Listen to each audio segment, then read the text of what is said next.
আমি অতীতে পিছনে যেতে চাই না, সামনে যেতে চাই। আমরা দেশের তরে কাজ করি। আমরা কখনোই স্যার নিজেদেরকে 9টা 5টার মধ্যে সীমাবদ্ধ রাখি না।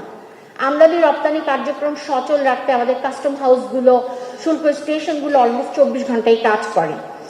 করোনাকালীন সময়ে কিন্তু স্যার আমরা প্রমাণ করেছি যে আমরা মৃত্যুকে ভয় করি না রাজস্ব আদায় করতে। আমরা দেশের তরে আমাদের জীবনকে তুচ্ছ জ্ঞান করি এবং ওই সময় দায়িত্বরত অবস্থায় আমাদের অনেক অফিসার স্যার মারা গিয়েছেন। আমরা স্যার অঙ্গীকার করতে চাই যে আমরা 6,04,000 কোটি টাকার যে রাজস্ব লক্ষ্যমাত্রা আমাদেরকে দেয়া হয়েছে, আমরা স্যার সেটা অর্জন করে দেখাবো।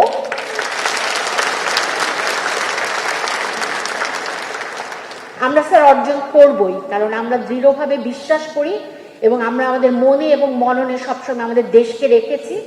আমরা বিশ্বাস করি স্যার, কর দিয়ে গর্ব দেশ, সবার আগে বাংলাদেশ। আপনাকে অশেষ কৃতজ্ঞতা এবং সকলকে ধন্যবাদ। আমি এটি সকলের উদ্দেশ্যেই বলছি, বিশেষ করে এনবিআর এর যারা কর্মকর্তা আছেন এখানে সকলকে।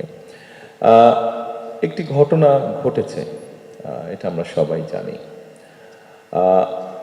আমাদের সরকারের যেটা মূল লক্ষ্য এবং উদ্দেশ্য হচ্ছে, আমি অতীতে পিছনে যেতে চাই না, সামনে যেতে চাই এবং সেজন্যই আমরা সকলকে নিয়ে সামনে বাড়তে চাই।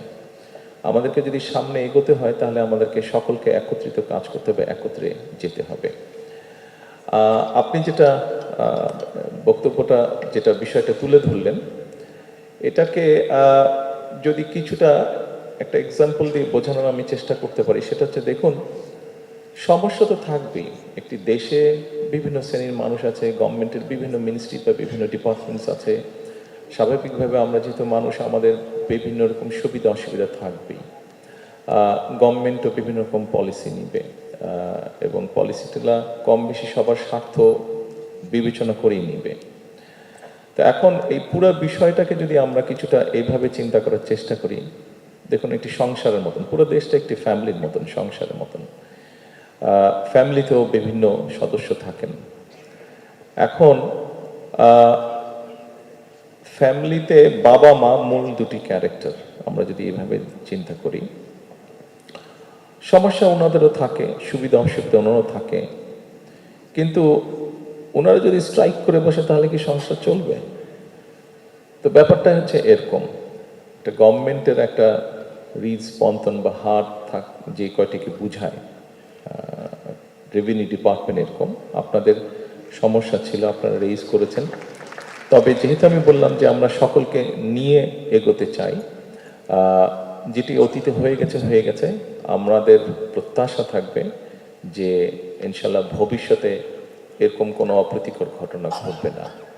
আপনারা যেটি চাইছেন সরকারের কাছে, সরকার অবশ্যই অত্যন্ত গুরুত্বের সাথে এটি বিবেচনা করবে এবং